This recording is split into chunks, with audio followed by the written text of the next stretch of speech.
Hi, in this video I will give you some inspiration on how you can use Python to post-process your current files from the timestamp app. I will also show how I use my script and also provide you with my script. And then I will point to some key areas in the code where you might want to change it for your needs. This is just to inspire you in ways to streamline your workflow with time reporting. And do subscribe to this channel to not miss any inspiration, change, or tooling combined with timestamp. Now let's head off to my terminal and see how to run the script. In this directory, I have one current file directly downloaded from Google Drive and the script called timestamp.py. The script itself can be downloaded from my GitHub. I will put a link to it down below in the description. If the script file is given execution rights, we can see how to use it by running --timestamp.py -h. This will print the help information of the tool. The script needs one parameter, the infile, or the path to and the name of the current file to process. Also, we might give one optional parameter, the possibility to hide an activity in the printout. So let's try to run it with what we have. --timestamp.py, current file, and all that. Out comes a printout with the file name in the first line, then the table with an activity, date, and time of activity. This printout can easily be saved to a new text file by redirecting the output from standard out to a file.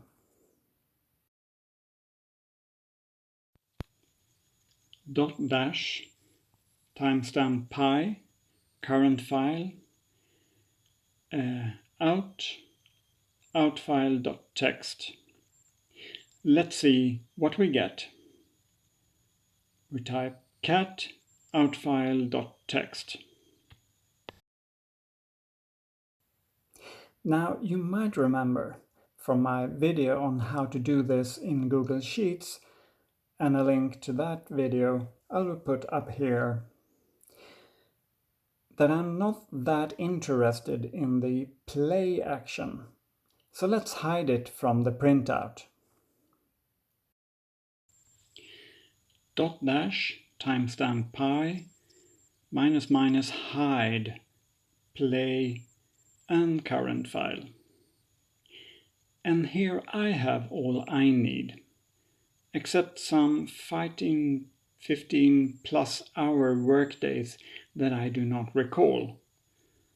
Cat current file.csv.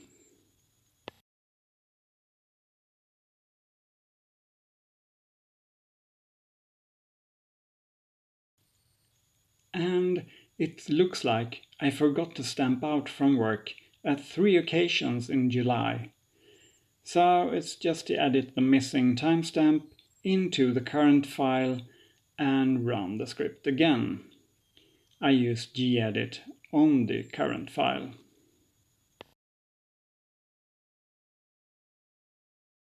So copy and paste and give them a probable timestamp, like so, and save. Now we try it again. --timestamp.py --hide play current file, and there we have it. Now, in my opinion, using a script for this is both faster and more efficient than fiddling about with a spreadsheet like Google Sheets, but it's up to you. Let's open the script up. I use gedit timestamp.py. This one is best read from the bottom and up.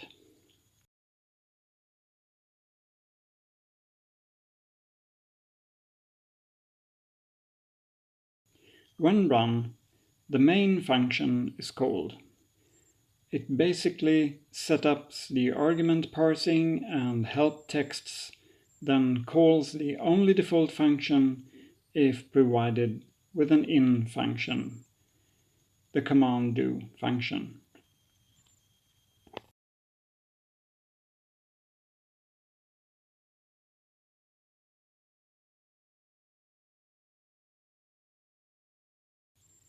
This function reads the in file, interprets it, and sorts all stamps in time order. I have left commented printouts, giving you the possibility to print both the unsorted version and the sorted version of the input.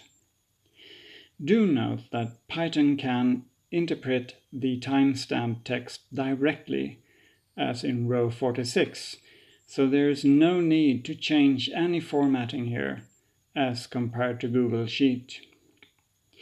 Now we have a sorted list of stamps. It's time to start calculating the length of each activity. This is done in the next function, calc delta time.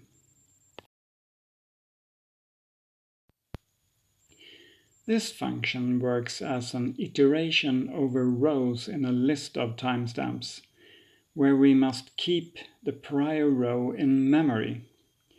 The CD, CT, and CA is the memory of the last row. In the first iteration, we have nothing to output, we just remember.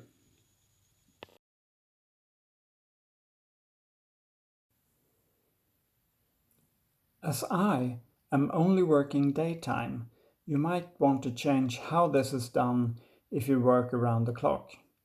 But me, I always compare the last stamp for each day against midnight.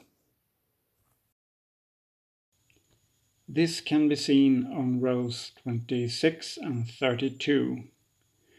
Also, after the last row, we need to print the last delta time to get them all out, and also, of course, compared to midnight. Finally, I put all printing in one function, so that if you want to make it better for you, it can be fixed in just one place, on row 15. Now all this is done using only 3 of the standard libs of Python 2.7, argparse, CSV, and datetime. Now that was some powerful post-processing with Python. Link to how to use the timestamp app video you can find up here, and a link to how to use Google Sheets to do the same thing as this. You can find it here. You can get the app from Samsung App Store. I will put the link below. And the Python script, as I already said, you can get from GitHub, and I will also put that link down in the description. And don't forget to subscribe to get all inspiration on timestamp.